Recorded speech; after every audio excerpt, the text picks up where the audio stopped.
Alors, bonjour et bon matin à toutes et à tous. Bienvenue à cette web diffusion sur le régime transitoire en matière de gestion des rives, du littoral et des zones inondables. Mon nom est Valérie Vendette, je vais assurer l'animation de la conférence ce matin. Donc, avant de donner la parole à notre conférencière, j'ai quelques petits points d'information pour vous ce matin. Donc, premièrement, l'activité ce matin, c'est une première activité d'information d'une série d'autres activités là, qui vont suivre dans les prochaines semaines. Donc, aujourd'hui, ce qu'on vise, c'est vraiment un survol à haut niveau du régime transitoire et il vise autant les professionnels de l'interne du ministère que de l'externe. Et la période, la conférence va être suivie d'une période d'échange pour laquelle vous pouvez poser vos questions tout au long de la présentation. L'outil pour poser vos questions, c'est le petit icône avec le point d'interrogation. Donc, on vous invite à aller y inscrire vos questions et on pourra y répondre à la fin. La présentation dure environ 40 minutes. Donc, on aura une période d'échange d'environ 20 minutes à la fin. Et je vous rappelle que la conférence est enregistrée et sera disponible pour réécoute pendant une période de 6 mois. Donc, sans plus tarder, je vais céder la parole à Caroline Robert, qui est la directrice de l'aménagement du milieu hydrique et de l'agro-environnement. Donc, Caroline, la parole est à toi. Merci. Donc, tout le monde m'entend? Oui, ça va? D'accord. Bonjour, bonjour tout le monde. Ça me fait grand plaisir de vous adresser la parole aujourd'hui pour vous présenter le fameux régime transitoire. Plusieurs d'entre vous en avez probablement entendu parler dans la dernière année. Aujourd'hui, on est dans du concret. Donc, mon objectif, comme le mentionnait Valérie, c'est de vous donner un premier aperçu des différents domaines que couvre le régime transitoire, parce qu'il y en a plus d'un. Et donc, de vous donner cet aperçu-là, après quoi, évidemment, là, on aura plusieurs autres occasions, des outils à vous partager pour que vous puissiez approfondir le sujet. Et je vais y revenir là, à la fin de ma présentation. Donc, le fameux régime transitoire s'inscrit dans le cadre du plan de protection du territoire face aux inondations qui a été lancé par le gouvernement en avril 2020 et qui est un plan d'envergure gouvernementale qui implique beaucoup de ministères et qui se traduit en 4 axes interreliés complémentaires. Le travail qu'on a réalisé au ministère par rapport au régime transitoire se situe dans l'axe régir et encadrer, plus précisément dans la mesure 5 du plan de protection qui vise à adopter un nouveau cadre normatif avec une approche de gestion des risques et des impacts sur l'environnement. À cet égard-là, le gouvernement choisit de procéder par étapes et le régime transitoire est une première étape d'un chantier qui va se poursuivre par la suite avec d'autres étapes. Donc, pourquoi un régime transitoire? Pourquoi ne pas procéder d'un seul coup? Donc, le plan nous indique qu'il y a une volonté du gouvernement d'uniformiser les normes qui sont en vigueur, qui sont mises en place sur le territoire à l'égard des rives du littoral et des zones inondables. Le plan traduit également une volonté de resserrer les normes qui sont actuellement en vigueur et qui se traduisaient notamment dans la politique de protection des rives du littoral et des plaines inondables. Il y avait une volonté également d'utiliser le régime transitoire pour permettre la levée de la zone d'intervention spéciale qui a été décrétée en 2019 et qui couvre plusieurs territoires et qui a un effet de moratoire à certains égards. Et il y avait une volonté également d'amorcer une transition vers la deuxième étape du chantier de la mesure 5, qui est ce qu'on j'appellerais le régime permanent. Donc, comment ça s'articule de façon séquentielle? Présente quelques éléments ici qui illustrent bien qu'il va y avoir au fil du temps, au fil des prochaines années, une succession de changements très importants dans la façon dont on aborde la gestion des rives du littoral et des zones inondables au Québec. Tout d'abord, la première flèche, des projets cartographiques. Donc, une volonté depuis 2018 de revoir la cartographie des zones inondables. Donc, il y a plusieurs projets qui sont en cours au Québec et notamment un projet qui est mené par le ministère qui s'appelle InfoCru et qui vise 50 bassins versants dans lesquels des travaux sont menés ou seront menés dans les prochaines années pour revoir la cartographie des zones inondables. Donc, c'est un élément important qui va se poursuivre, qui est en cours et qui va se poursuivre encore sur plusieurs années. Également, l'année dernière, au printemps 2021, il y a eu l'adoption de ce qu'on appelle communément le projet de loi 67, mais qui n'est plus un projet de loi, qui est maintenant une loi qui est venue instaurer un nouveau régime d'aménagement du côté notamment à l'égard des zones inondables. C'est ce projet de loi-là, cette loi-là, qui est venue déterminer des nouvelles responsabilités, des nouveaux pouvoirs à cet égard-là, notamment pour le ministère de l'Environnement. Donc, il a vraiment jeté les bases sur la suite des travaux pour la révision du cadre normatif qui était en place jusqu'alors. Donc, l'entrée en vigueur du régime transitoire va vraiment créer un changement important par rapport à tout ce qui était en place actuellement.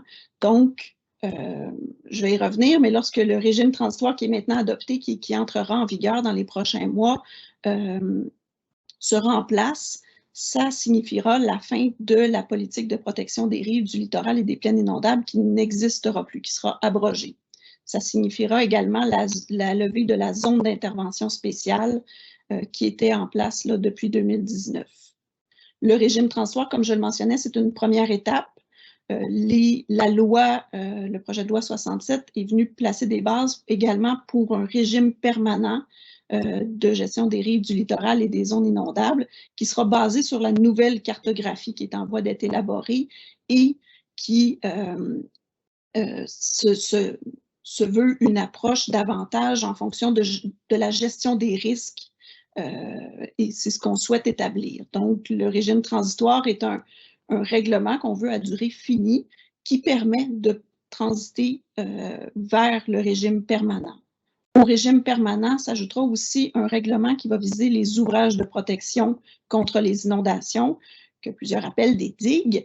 Donc, ces deux règlements-là, on les veut aller de pair puisqu'il y a vraiment des liens entre les deux aspects qui sont complémentaires, si on veut, pour vraiment, d'une part, protéger les personnes et les biens en zone inondable, également assurer une protection adéquate des zones qui sont situées derrière des ouvrages de protection contre les inondations. Donc, mon propos aujourd'hui va se concentrer sur le régime transitoire. Le régime transitoire, on a eu l'année dernière une consultation publique sur un projet de règlement qui s'est déroulé du 23 juin au 7 août 2021. On a reçu beaucoup de commentaires, ça a suscité un grand intérêt. Donc, plusieurs d'entre vous avaient probablement formulé des commentaires à cette occasion-là. Et à la suite de ces commentaires-là, on a fait un travail de modification, d'ajustement pour s'assurer de tenir compte des commentaires qui nous ont été formulés, de sorte que le règlement ajusté a été adopté par le Conseil des ministres au mois de décembre et a été publié à la Gazette officielle du 5 janvier 2022. Donc, on est aujourd'hui avec un règlement qui est adopté, un règlement qui n'est toutefois pas encore en vigueur puisqu'il y a un délai d'entrée en vigueur qui a été prévu. Le règlement entrera en vigueur, la plupart des dispositions, le 1er mars 2022. C'est pour ça qu'on indique ici qu'on se situe vraiment actuellement dans la zone entre l'adoption et l'entrée en vigueur, une zone où on veut profiter de l'occasion pour que les gens qui sont visés, qui sont concernés, qui ont un rôle à jouer, s'approprient ce rôle-là. Et donc, on vise à informer, à offrir de la formation aussi sur le sujet, autant au ministère, dans les ministères concernés, qu'à l'externe, pour que tout le monde puisse vraiment bien comprendre le règlement et faciliter ainsi son entrée en vigueur. Une fois le règlement entré en vigueur, évidemment, ce n'est pas la fin de l'histoire. Il y a de l'accompagnement, de l'information, de la formation qui vont se poursuivre pour faciliter l'entrée en vigueur. Donc, qu'est-ce que couvre le régime transitoire? Ça couvre plusieurs domaines, comme je le mentionnais d'entrée de jeu. On situe ici ces domaines-là qui sont complémentaires, qui sont interreliés. Donc, on a apporté tout d'abord des ajustements au régime d'autorisation environnementale via le régime transitoire. Pourquoi?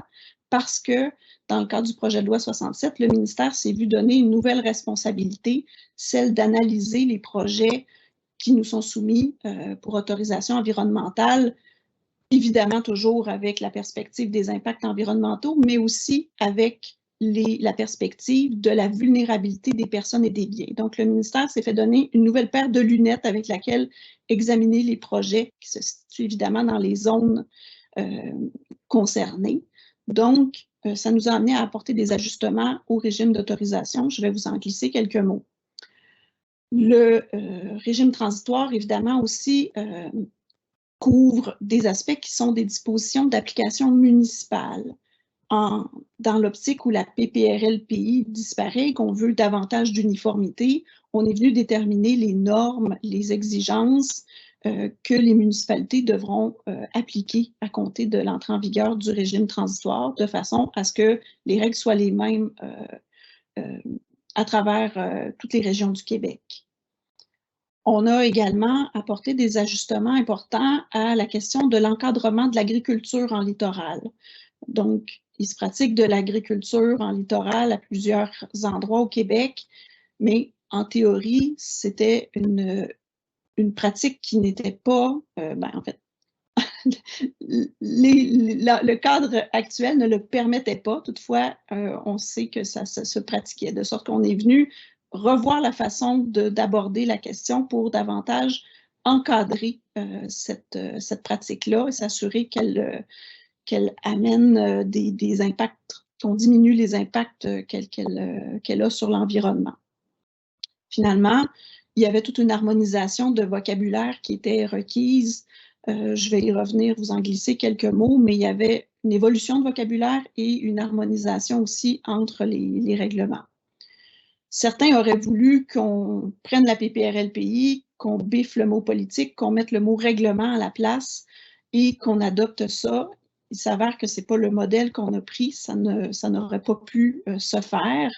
Donc, le régime transitoire se traduit en fait par des modifications dans plusieurs règlements. On est vraiment dans une optique où on s'intègre à travers la loi sur la qualité de l'environnement dans un cadre qui est existant. Donc, le régime transitoire est venu s'insérer à travers le règlement sur les activités dans les milieux humides, hydriques et sensibles, dans certaines dispositions aussi du règlement sur l'encadrement d'activités en fonction de leur impact sur l'environnement, à travers les dispositions du règlement sur les exploitations agricoles, dans celles aussi du Code de gestion des pesticides, et pour ce qui est des obligations ou de l'encadrement d'application municipale, on le retrouve au chapitre 1 et 4 du règlement maintenant, et qui visent vraiment, qui sont des dispositions nouvelles.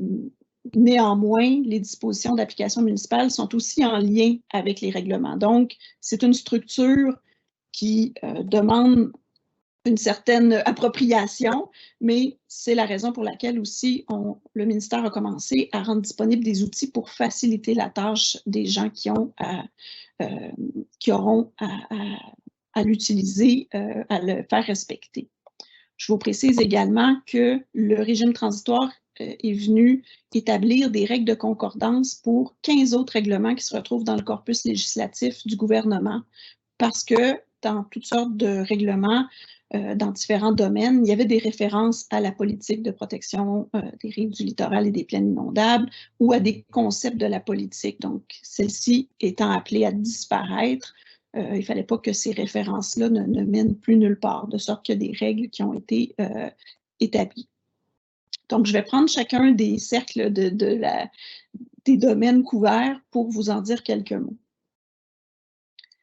Donc, pour commencer avec les ajustements apportés au régime d'autorisation environnementale, qui évidemment se retrouve en bonne partie dans le règlement sur l'encadrement d'activités en fonction de leur impact sur l'environnement, le RAFI. Dans le RAFI, on distingue plusieurs catégories d'activités en fonction notamment de leur risque environnemental. On pense aux activités soumises à une autorisation, aux activités admissibles à une déclaration de conformité et aux activités exemptées. Donc, en ce qui concerne les activités soumises à une autorisation ou admissibles à une déclaration de conformité, le principe ne change pas à l'effet que ça demeure sous la responsabilité du ministère pour les autorisations, évidemment, de délivrer les autorisations et pour les déclarations de conformité, de faire les vérifications requises. On a apporté des ajustements dans les deux règlements, le RAFI et le MHHS, pour assurer une prise en compte de la vulnérabilité des personnes et des biens. Comme je disais, la nouvelle paire de lunettes du ministère, compte tenu que la politique disparaît et que plusieurs concepts de la politique touchaient la protection des personnes et des biens. Donc, ça nous a amené à réassujettir dans notre langage, donc à faire passer des activités qui étaient en déclaration de conformité à des activités en autorisation, un faible nombre, parce que ces nouvelles lunettes-là nous amenaient à revoir le niveau de risque associé à l'activité. Donc, certaines activités qui se déroulent dans les milieux couverts seront réassujetties à une autorisation. Donc, c'est assez circonscrit. On mentionne ici comme exemple la reconstruction de routes. Il y a quelques autres exemples, mais on va s'assurer de véhiculer l'information de sorte que tout le monde soit bien au courant de ces activités-là. On est venu aussi apporter dans le régime transitoire des précisions concernant les attentes pour des travaux soumis généralement à une autorisation qui sont relatifs à des ouvrages de protection contre les inondations.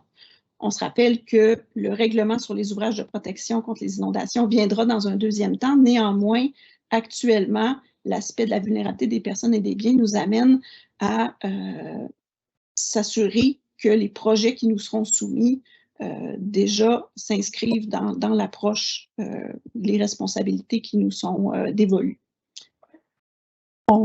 Pour ce qui est des activités exemptées d'une autorisation, certaines de ces activités-là seront assujetties à une autorisation municipale, notamment dans l'esprit de prendre en compte la vulnérabilité des personnes et des biens et d'assurer une continuité avec la politique. Je vais revenir sur ces activités-là plus précisément, mais cette exigence-là du régime transitoire à l'effet d'exiger des autorisations municipales se limite à des activités qui sont exemptées, de sorte qu'il n'y a pas de double autorisation que le régime transitoire imposerait, soit qu'on est dans la catégorie autorisation du ministère ou déclaration de conformité, ou dans la catégorie autorisation, et on s'adresse à l'une ou l'autre des instances, mais pas aux deux en même temps. Je vous précise aussi que pour ce qui est de certaines activités là, qui étaient visées dans la politique par un processus de dérogation au schéma d'aménagement, donc des activités d'assez grande ampleur qui se déroulaient en zone inondable de grand courant, la dérogation, cette procédure-là va disparaître en même temps que la politique, de sorte qu'il n'y aura plus cette démarche-là et le fait de s'adresser au ministère pour l'analyse du projet permettra d'assurer à la fois la prise en compte des impacts environnementaux et ceux de la protection des personnes et des biens. Donc, on fait une pierre deux coups. Il y a ici un allègement en termes de nombre de démarches à réaliser. Pour ce qui est des dispositions d'application municipale, le règlement vient placer différents morceaux qui sont importants pour que l'engrenage fonctionne. Donc, je vais vous exposer brièvement en quoi il consiste. On a tout d'abord la détermination des objets visés. Quelles sont les activités, les travaux qui sont visés par une autorisation municipale? Quels sont les documents requis? Donc, ça, c'est un élément que couvre le régime transitoire.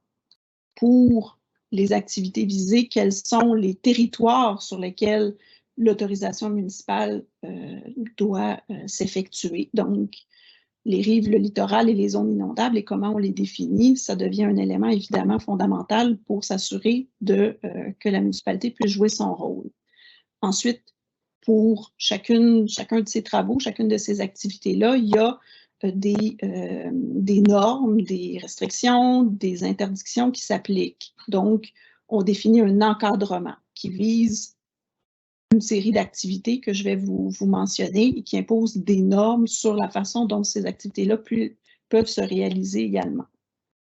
Je vais reprendre chacun des éléments de l'engrenage brièvement pour vous donner un aperçu de ce que contient le régime transitoire à cet égard-là. Avant d'aller là, par contre, je veux vous mentionner, vous illustrer, si on veut, le changement d'approche qu'amène le régime transitoire à l'égard des autorisations municipales.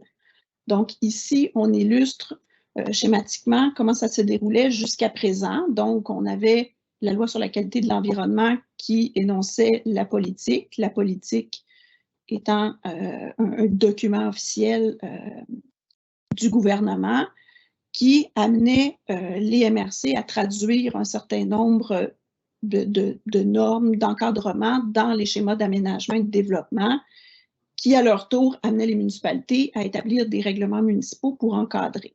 Ce qu'on s'est aperçu au fil du temps, c'est qu'il y a différentes couleurs qui ont été prises par ces intégrations-là dans les schémas, différentes couleurs dans les règlements municipaux. Donc, il y a eu une certaine perte d'uniformité puisque des interprétations différentes pouvaient se faire pour un même énoncé de politique.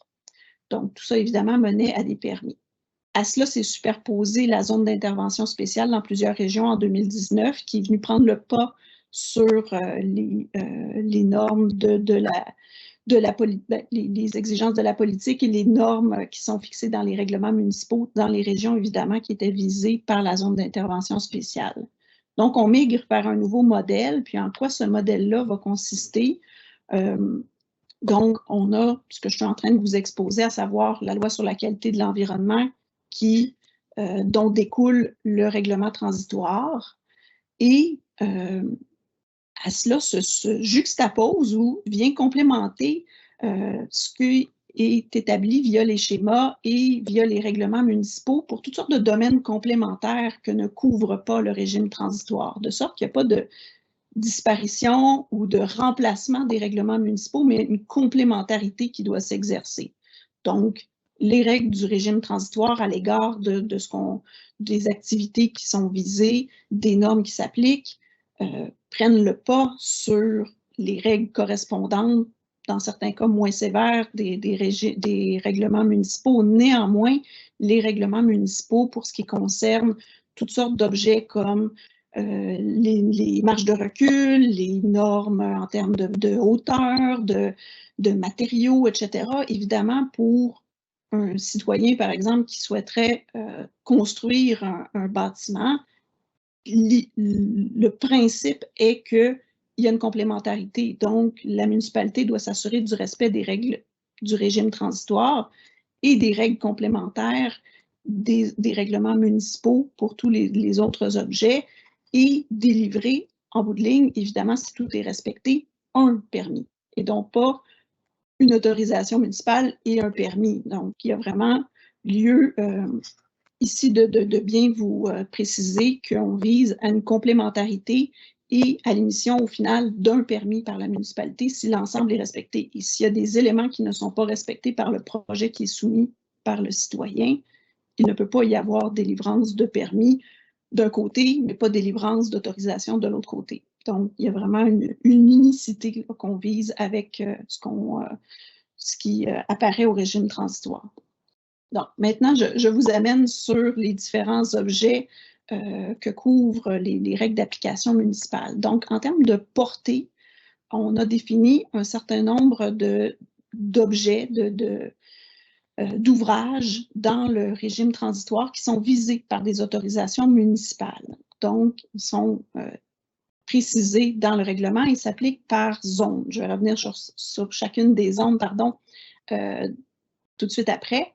Mais en zone inondable, on vise les bâtiments résidentiels principaux ou accessoires, petits chemins permanents, non publics, les chemins publics étant soumis à des autorisations, donc passant de l'autre côté. En rive, on reprend les mêmes éléments et évidemment, on est susceptible d'avoir des ouvrages de stabilisation de rive et qui peuvent être visés par une autorisation municipale, qui devront l'être. En littoral, évidemment, les objets sont adaptés au fait de ce qui se déroule en littoral, donc quai flottant, quai sur pilotis, quai roulant, petit ponceau, passage à gué sont visés par des autorisations. Vous comprendrez ici qu'on a utilisé le mot « petit ». Ce n'est pas le mot qui figure dans le règlement. Le règlement établit des règles précises, à savoir qu'est-ce qui est visé par une autorisation municipale. Néanmoins, comme aujourd'hui, ce n'est pas le lieu pour entrer dans tous ces détails-là, on a utilisé le mot petit pour le distinguer des projets de plus grande envergure qui, eux, sont soumis à une autorisation ministérielle ou même gouvernementale dans des cas de grande envergure. Donc, l'esprit ici, c'est qu'on se situe dans les projets qui ne sont ni soumis à une autorisation ministérielle, ni soumis à une déclaration de conformité. Donc, l'esprit, c'est qu'en général, c'est des projets de plus petite envergure. Et l'autorisation est liée à une activité ou à des travaux associés. Donc, évidemment, nouvelle construction s'associe avec chacun de ces objets-là et amène la nécessité d'une autorisation municipale. Des travaux également qui touchent la reconstruction, la modification substantielle et le déplacement de bâtiments sont aussi visés.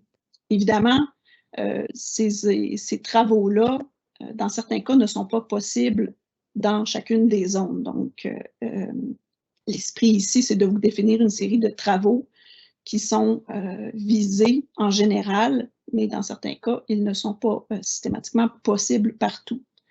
Vous noterez que l'entretien, que la réparation ne sont pas des travaux qui sont visés. Donc, entretenir son bâtiment un bâtiment existant en zone inondable n'est pas une activité qui est visée par une autorisation municipale au sens du régime transitoire. Donc, on a cerné les activités de plus grande envergure pour, évidemment, là, cerner amener la municipalité à autoriser des éléments qui ont le plus d'impact potentiel. Et donc, il faut minimiser les impacts ou assurer la protection des personnes et des biens.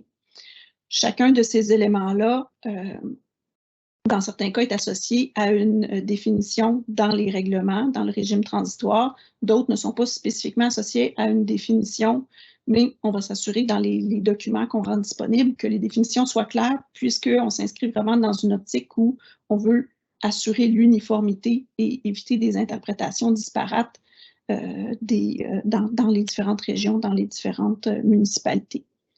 Donc, je vais passer maintenant à la question de quelles sont en particulier les zones inondables qui sont visées, puisque ça a évidemment une grande importance pour l'application du régime.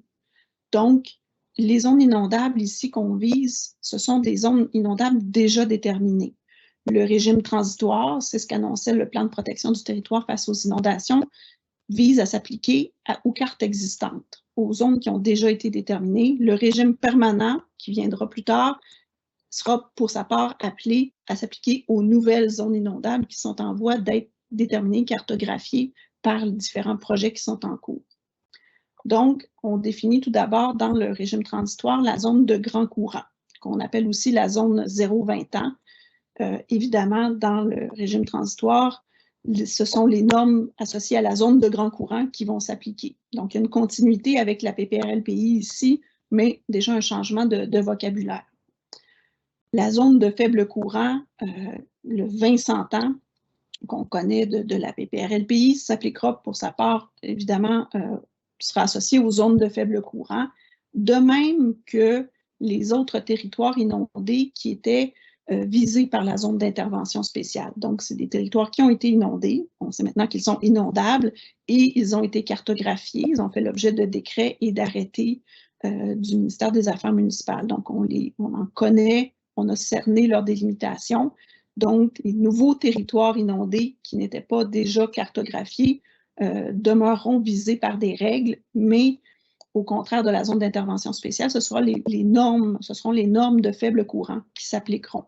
Donc, pour les zones qui étaient visées par la zone d'intervention spéciale et qui ne sont pas des zones de grand courant, il y aura un certain allègement par rapport à l'effet de gel qu'il y avait à certains égards dans la zone d'intervention spéciale. Je vous précise aussi que certains secteurs dans la zone d'intervention spéciale faisaient l'objet de normes spécifiques et dans l'esprit d'une continuité entre la zone d'intervention spéciale et le régime transitoire, en attendant le régime permanent et les nouvelles règles pour les ouvrages de protection, les normes spécifiques seront reconduites. Le règlement transitoire aborde aussi la question des zones d'inondation par embâcle. Ça a été défini à certains égards dans les cartes qui figurent dans des schémas. Donc, ces zones d'inondation par embâcle-là demeurent visées par le régime transitoire, donc ne sont pas mises de côté, évidemment.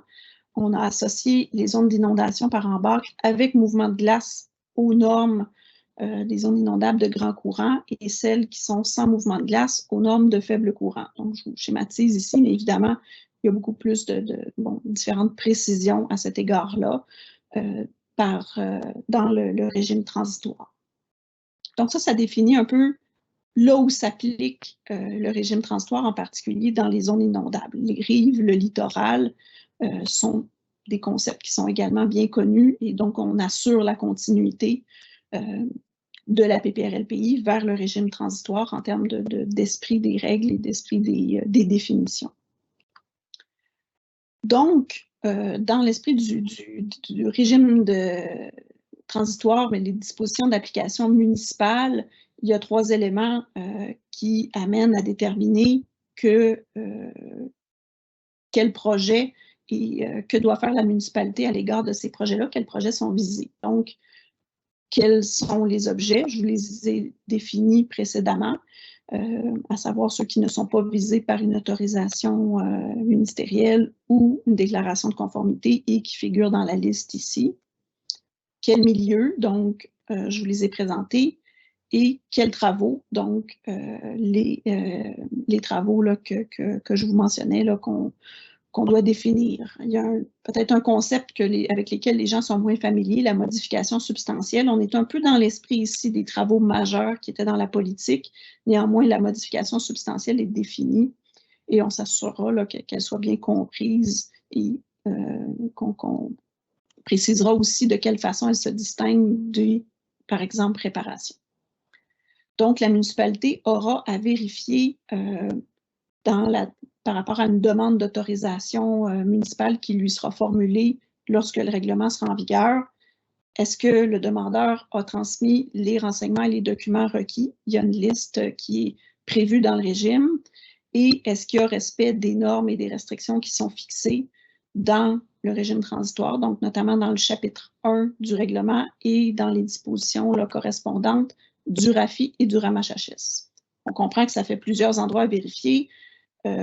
Et beaucoup de dispositions. Donc, ce qu'on vise pour faciliter la vie de tout le monde et s'assurer d'une compréhension uniforme, c'est de vous rassembler le tout dans des documents. Donc, on en a mis déjà un certain nombre sur la page web du régime transitoire qui viennent rassembler toutes les dispositions pertinentes à différents travaux dans différents milieux sur différents objets. Donc, il y a vraiment ce travail-là qui est amorcé. On vous invite à consulter là, les documents pour bien comprendre quels renseignements, quelles normes, quelles restrictions pour chacun des objets. Et donc, c'est des documents aussi qu'on veut garder vivants. Au fil des questions, on viendra apporter aux besoins des précisions ou venir faciliter la compréhension de certains concepts. Je vous glisse quelques mots ici de l'agriculture en littoral. Comme je vous mentionnais, on vise à passer d'un modèle d'interdiction théorique à un modèle où on permet temporairement l'agriculture avec un encadrement le ministère va viser à faire appliquer. Qu'est-ce que ça vise? Ça vise les littoraux. Je vais vous définir en quoi, qu'est-ce qui distingue un littoral qui serait admissible à ces dispositions-là d'un littoral qui ne le serait pas. L'objectif ici, c'est vraiment d'améliorer la santé des écosystèmes aquatiques, qualité de l'eau, habitat, en réduisant l'impact de l'agriculture qui est pratiquée dans les littoraux. Et comme je le mentionnais, ça se traduit dans plusieurs règlements. Le principe, c'est que on n'ira pas vers la culture de nouvelles superficies. Donc ça, ce n'est pas possible, mais les littoraux qui sont déjà cultivés devront nous être déclarés et à ce moment-là, il y a des conditions qui s'appliqueront pour poursuivre la pratique de l'agriculture. 2 types de conditions que je vous expose ici, des conditions d'admissibilité. Donc, quelles superficies pourront bénéficier de cette levée d'interdiction-là et d'un encadrement là, qui va être plus facilement là, applicable. Donc, des conditions qu'on résume ici, les superficies doivent avoir été cultivées dans les 5 dernières années. Il doit y avoir des bandes végétatives, des bandes de protection des fossés, des cours d'eau intralittoraux.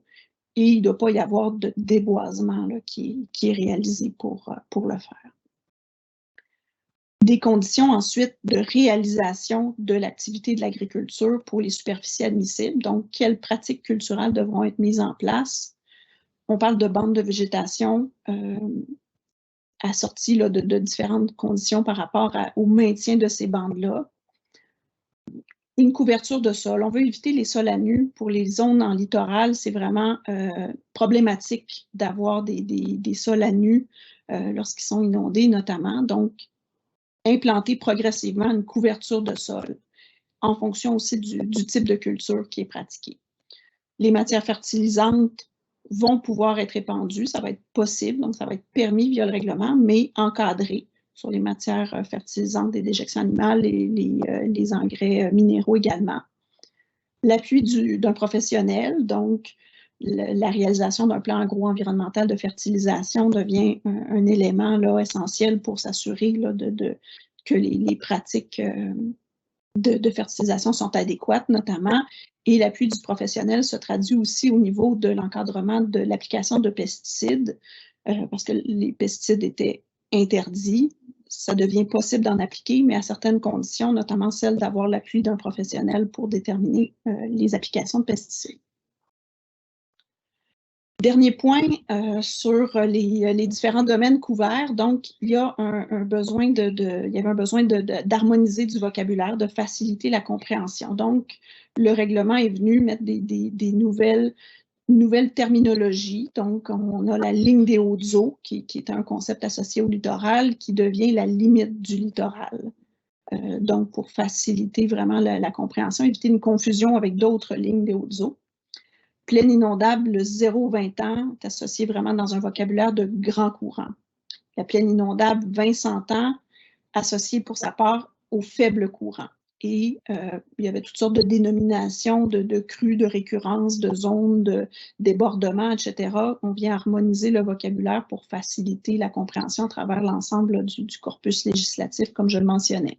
Il y a eu d'autres harmonisations de vocabulaire également pour des termes associés à la définition des milieux hydriques, les plans d'eau, les milieux humides, etc. Là, donc, on est venu faciliter la compréhension interrèglement, si on veut, à cet égard-là. Donc, le ministère, on est conscient que c'est un changement qu'on amène, un changement d'approche important, et on s'inscrit vraiment dans une optique de gestion du changement. Et à cet égard-là, on voit plusieurs étapes d'information, de formation, d'accompagnement, et on est en voie de mettre en place une série d'actions qui vont faciliter cette gestion du changement-là. Je vous donne quelques exemples ici pour les mois qui viennent. Donc, pour soutenir l'appropriation du régime, je le mentionnais précédemment, on a une page web sur le régime transitoire et on a rendu disponible plusieurs documents déjà, à savoir, par exemple, les versions administratives des règlements modifiés. Si vous lisez le régime transitoire, vous pouvez trouver ça aride. On a une version dans laquelle les dispositions s'insèrent à travers les dispositions existantes, là, qui permettent déjà une consultation plus fluide. On a aussi un document explicatif qui vient de façon plus détaillée que ce que je vous ai présenté aujourd'hui, cerner quelles dispositions du régime transitoire visent quel domaine. On a également des pages web, des fiches d'information, des aides-mémoires. Il y en a un certain nombre qui sont déjà rendus disponibles et d'autres qui vont s'ajouter. Donc, on vise à bien vous cerner les zones qui sont visées par le régime transitoire. Donc, on a une fiche d'information à cet égard-là. Les dispositions d'application municipale, on a des aides-mémoires, comme je disais, qui vulgarisent quelles dispositions se retrouvent où et s'appliquent à quel objet, dans quelle zone, avec quelles normes. L'agriculture en littoral, très prochainement, on aura pour vous une page web explicative avec les différentes normes et leur séquence d'entrée en vigueur, parce qu'il y a vraiment une approche progressive qui est mise en place. On a des formations qui sont prévues pour l'interne du ministère, l'intention du personnel, plusieurs présentations dans le cadre de différents événements dans les prochaines semaines, prochains mois, et des formations qui sont en préparation via des associations. Donc ça, c'est en développement, mais évidemment, là, on souhaite s'associer avec toutes les associations qui peuvent nous aider à rejoindre leurs membres et à cerner les besoins plus spécifiques et à développer du contenu approprié. Et ça se poursuivra évidemment après dans l'accompagnement que le ministère offrira. Néanmoins, déjà pour l'hiver, vous voyez qu'il y a un carnet de commandes assez bien garni, donc on espère vraiment vous aider à bien saisir les tenants aboutissants du régime transitoire. Pour plus de précision, la page web ici, en fait, le lien est assez long, mais si vous, dans un moteur de recherche, vous tapez régime transitoire, zone inondable ou des éléments de ce type-là, vous devriez facilement trouver la page elle-même. Il y a aussi une page qui présente le chantier de la mesure 5 là, du plan de protection avec ses différentes étapes, le régime transitoire, le régime permanent, les ouvrages de protection contre les inondations. Donc, si vous voulez vous documenter de façon un peu plus large, ça peut être intéressant aussi pour vous de consulter cette page-là. Je vous mentionne ici, finalement, une adresse générique pour des questions, notamment les gens de l'externe qui nous écoutent aujourd'hui, qui, à la lumière des documents qu'ils consulteront, sur notre site web auraient des questions, des précisions ou des commentaires peut-être à nous formuler, des suggestions là, de besoins pour bien s'approprier le régime transitoire. Donc, il y a une adresse ici. Cette adresse-là ne vise pas l'interne du ministère où on a déjà des canaux préétablis. Et par ailleurs, si vous avez des questions en lien avec un projet spécifique, vous êtes un promoteur ou vous êtes un citoyen qui dépose une demande d'autorisation ministérielle et que vous avez déjà des canaux et des interlocuteurs, on vous invite à poursuivre avec ces interlocuteurs-là et non pas à transférer vos demandes spécifiques là, à cette adresse-là. Donc, les canaux existants demeurent. Cette adresse-là vient s'assurer de répondre là, dans les premiers mois d'application du règlement, notamment à des questions, des commentaires ou des besoins spécifiques qui découleraient du régime transitoire. Donc, c'est ce que je voulais vous présenter aujourd'hui. Comme je disais, c'est le début de l'histoire. On amorce l'appropriation et la mise en vigueur du régime transitoire et on espère là, pouvoir poursuivre les échanges avec vous à cet égard-là dans les prochaines semaines, prochains mois. Merci.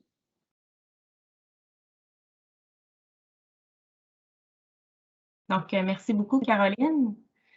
On va passer maintenant à la période d'échange. On a déjà reçu plusieurs questions. N'hésitez pas à continuer de publier vos questions, même si on n'aura pas le temps peut-être de tout répondre ce matin, parce que vos questions vont servir à alimenter là, les nombreux outils d'information que Caroline vous a mentionnés. Donc, on va prendre en note là, et voir comment donner suite là, à l'ensemble de vos questions dans nos outils. Donc, n'hésitez pas à continuer de publier. Donc, la première question, Caroline, qu'on a ce matin, c'est est-ce que ce qui était conforme avant reste conforme? Donc, puis avec une suite aussi là, sur est-ce que c'est l'autorisation seulement nécessaire lorsqu'il y a des modifications ou de l'entretien d'envergure? Effectivement, il y a un certain nombre de bâtiments qui, par exemple, là, pour prendre un exemple, des bâtiments résidentiels existants en zone inondable, notamment.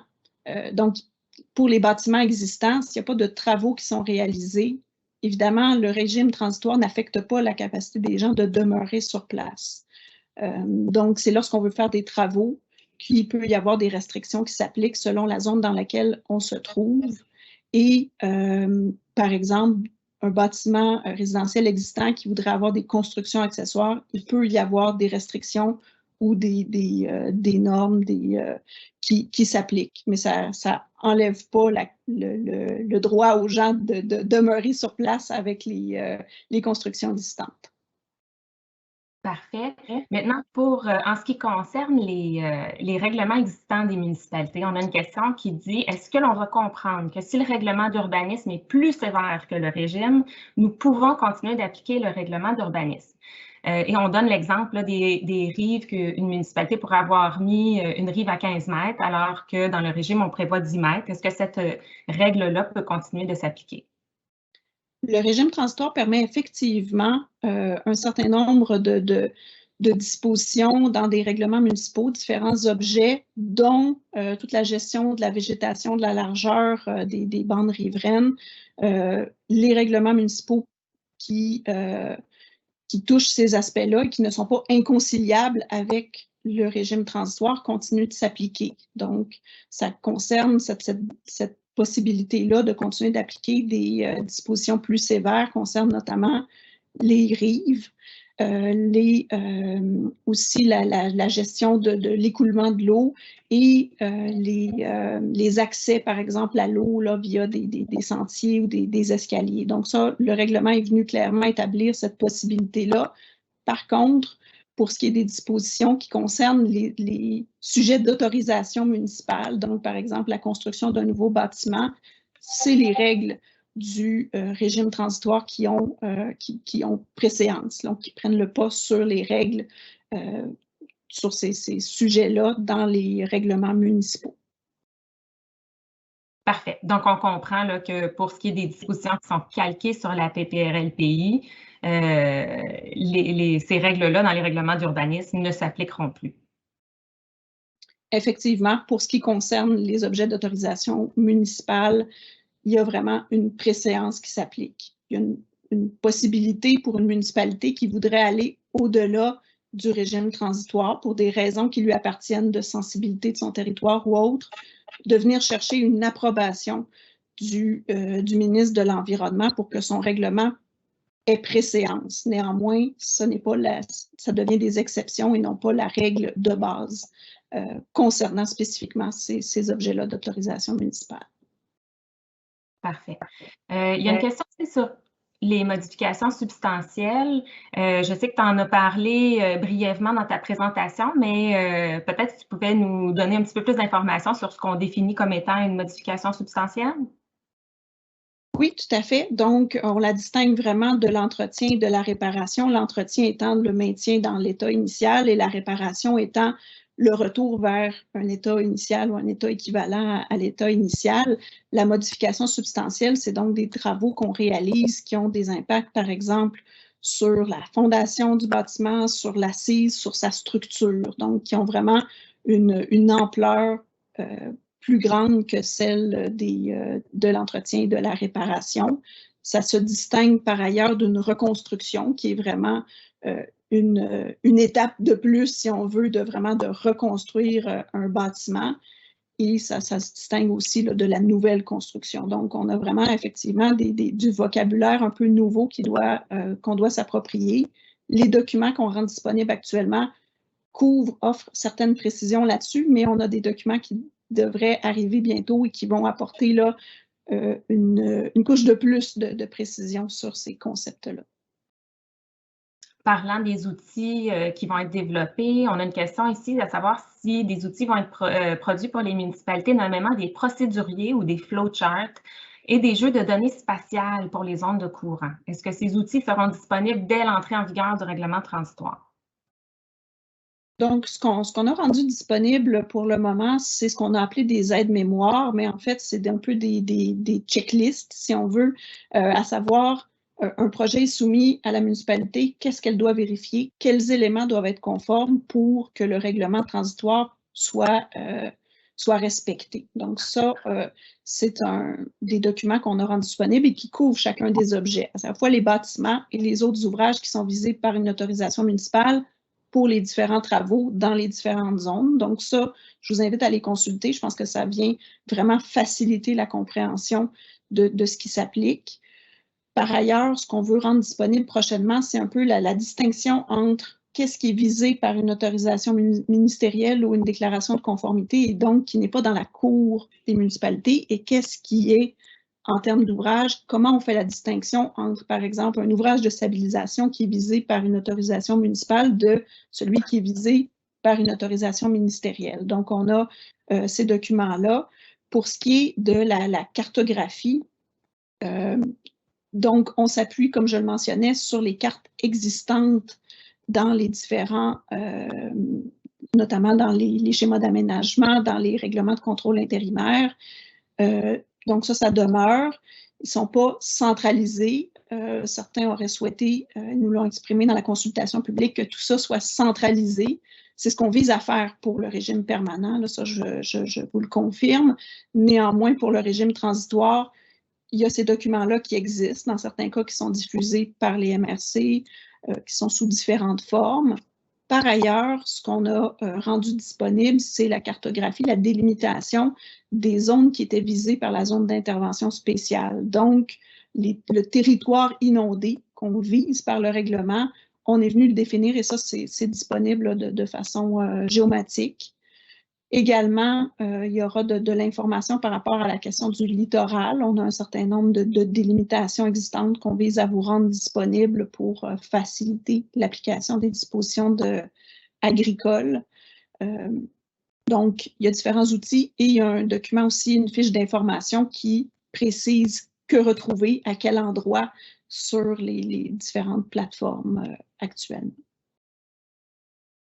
On a une question aussi là, concernant la mise à jour là, des documents ministériels qui feraient référence à la PPRLPI.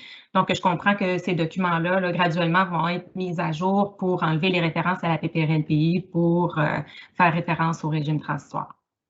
Oui, exact. On est dans une vague de changements. Certains la voient aller. Donc, on a le RAFI qui est entré en vigueur assez récemment, les dispositions concernant la recevabilité du RAFI aussi qui sont entrées en vigueur tout récemment. Donc, il y a déjà une opération de mise à jour des guides, des autres outils qui ont des références à des aspects d'autorisation. Donc, à cela va se greffer, cette opération-là de mise à jour va se greffer la mise à jour des références à la politique et à ces concepts, la ligne des hautes eaux, etc. Là. Donc, oui, tout à fait, c'est dans l'optique du ministère de réaliser ça progressivement au fur et à mesure que les outils sont revus. On a une question aussi qui concerne l'entrée en vigueur du nouveau régime. Donc, on dit, on cherche à savoir si effectivement il n'y aura aucune modification des schémas nécessaires et aucune modification des règlements d'urbanisme pour intégrer le régime transitoire et que dans le fond, c'est le régime transitoire qui va entrer en vigueur et la norme la plus sévère va s'appliquer entre ce qui est en vigueur dans les municipalités et le régime transitoire. Donc, effectivement, il n'y a pas de nécessité d'apporter des modifications dans les règlements municipaux pour l'entrée en vigueur et le régime transitoire n'a pas cet effet-là, mais les règles qu'il prévoit, notamment par rapport à l'autorisation municipale, donc les objets, les bâtiments résidentiels et les autres objets que je vous ai décrits, ces règles-là auront préséance, donc prendront le pas sur les règles équivalentes ou moins sévères dans les règlements municipaux. Cela dit, les règlements municipaux ne sont pas mis de côté. Ils contiennent également toutes sortes de règles, comme je le mentionnais, les marges de recul, les hauteurs de bâtiments et beaucoup d'autres exemples qui ne sont pas abordés dans le régime transitoire. Et dans ce cas-là, évidemment, toutes ces règles-là demeurent. Le régime transitoire n'a pas pour effet de les évacuer. C'est vraiment les normes qui concernent les autorisations municipales sur lesquelles le régime transitoire a un effet de préséance. On a ensuite une question concernant des types de zones inondables. Donc, est-ce que les zones inondables identifiées par une MRC, par exemple une zone identifiée inondable par embâcle, sont visées par le nouveau régime? Oui, effectivement, les zones d'inondation par embâcle qui sont définies actuellement dans une carte sont visées par le régime transitoire et la règle étant que s'il y a des zones d'embâcle avec mouvement de glace, c'est associé aux normes de zones inondables de grand courant et si c'est des zones d'embâcle sans mouvement de glace, c'est associé aux normes de faible courant qui sont définies là, pour les zones inondables de faible courant. Donc, il y a une assimilation, si on veut, des zones d'embâcle déjà définies aux normes associées aux zones inondables générales, si on veut. Toujours sur les cartes, la prochaine question, dans l'optique où on élimine les éléments de la PPRLPI dans les schémas et les règlements municipaux, devrait-on y maintenir les cartes? Est-ce que les cartes maison pourront continuer à s'appliquer? Les cartes existantes doivent demeurer, évidemment, puisque c'est ce sur quoi se base le régime transitoire. Lorsqu'on va migrer vers le régime permanent, le ministère s'est vu confier la responsabilité d'établir les cartes. Cela dit, comment ces cartes-là vont se répercuter lorsqu'on sera dans le régime permanent, comment elles seront intégrées avec les schémas. On vous reviendra pour plus de précision, mais on est dans deux étapes distinctes avec le régime transitoire, je vous le confirme, qui s'applique sur les cartes existantes telles qu'elles sont là, présentées dans les schémas d'aménagement et dans les règlements de contrôle intérimaire. Justement, notre prochaine question concerne le régime permanent. Donc, peut-être que tu pourrais nous glisser un mot. La question, c'est est-ce que le régime transitoire sera un complément du régime permanent? Donc, voir comment que ces deux-là vont coexister pendant une certaine période. Oui, tout à fait. Donc, on comprend que le régime, les nouvelles cartes de zones inondables vont être établies progressivement sur le territoire. Le travail d'Infocru, le travail des certaines organisations municipales qui modélisent, qui travaillent sur les éléments requis pour établir les nouvelles cartes, ça se fait actuellement, ça s'élabore à un rythme qui, évidemment, là, une séquence. Donc, le régime permanent viendra s'appliquer sur des territoires où il y aura des nouvelles cartes établies selon vraiment une approche de gestion de risque qui viendra. Donc, on peut voir un phasing-in permanent, excusez-moi l'anglicisme, un phasing-in du régime permanent sur le territoire au fur et à mesure que les cartes seront rendues officialisées et un phasing out du régime transitoire sur les territoires. Donc, dès que les cartes d'un territoire seront disponibles, le territoire pourra passer au régime permanent et en attendant, le régime transitoire demeurera en vigueur. Donc, ça ne se fera pas de façon subite sur l'ensemble du Québec, ça va se faire de façon progressive au fur et à mesure de la disponibilité des cartes. Alors, on a peut-être le temps pour une dernière question. On arrive à la fin de notre temps. Alors, la question, je vais la lire au complet, elle est un peu longue. Il est question d'une complémentarité entre le régime réglementaire provincial et municipal. La PPRLPI permettait une énorme flexibilité pour la prise en compte des réalités locales et régionales en vertu du principe de conformité qui régit l'aménagement du territoire au Québec. La formule du règlement découlant de la LQE suppose que toute sévérité additionnelle souhaitée par une municipalité locale ou régionale, si minime soit-elle, force le recours à l'approbation ministérielle en vertu de l'article 118.3.3 de la LQE. Est-ce que le régime de complémentarité soustraira de cette approbation requise les dispositions sur les zones inondables? Donc, effectivement, il y avait, je l'ai illustré durant la présentation, une certaine disparité qui s'est installée sur le territoire par des interprétations différentes, divergentes dans certains cas de la PPRLPI. Et dans le plan de protection du territoire face aux inondations, il y a vraiment une volonté gouvernementale d'exprimer à l'effet d'uniformiser les normes et d'éviter ces disparités-là. Donc, partant de ce principe-là, effectivement, le régime transitoire enlève la flexibilité sur les objets qui sont visés par une autorisation municipale. Donc, il y a vraiment une volonté de venir uniformiser les règles et ce, dans une optique de mieux protéger les personnes et les biens. Par ailleurs, toutes les règles qui existaient concernant le libre écoulement de l'eau, les bandes riveraines, les rives, la largeur, leur végétation et l'aménagement de sentiers, etc., ces règles-là, dans plusieurs cas, on sait que les municipalités et les MRC ont réglementé de façon plus sévère par rapport, par exemple, aux rives, et on veut un maintien de ces acquis-là. Donc, il y a vraiment une exclusion. Pour ce qui est par exemple, une volonté d'une municipalité ou d'une MRC d'avoir un régime qui serait plus sévère que le régime transitoire, ben, je vous invite à considérer que le régime transitoire, comme son nom le dit, est là pour un temps défini et un temps restreint. Et le régime permanent va être associé à des mécanismes de flexibilité régionaux qui n'existent pas dans le régime transitoire, de sorte que cette volonté-là de flexibilité accrue, on pourrait gagner à l'avoir davantage associé au régime permanent, avec par ailleurs des nouvelles cartes définies dans une approche de gestion de risque, avec une nouvelle façon de déterminer des différentes catégories de zones inondables, de sorte que le mécanisme de flexibilité reviendra dans le temps. Pour le régime transitoire, on était dans une approche de plus sévère que moins, compte tenu qu'on migre vers un nouveau modèle. Bon, bien, merci beaucoup, Caroline, pour cette réponse et pour toute l'information que tu as pu nous donner ce matin. Et je remercie tous nos participants d'avoir pris le temps de venir nous écouter ce matin. Je vous souhaite une excellente journée.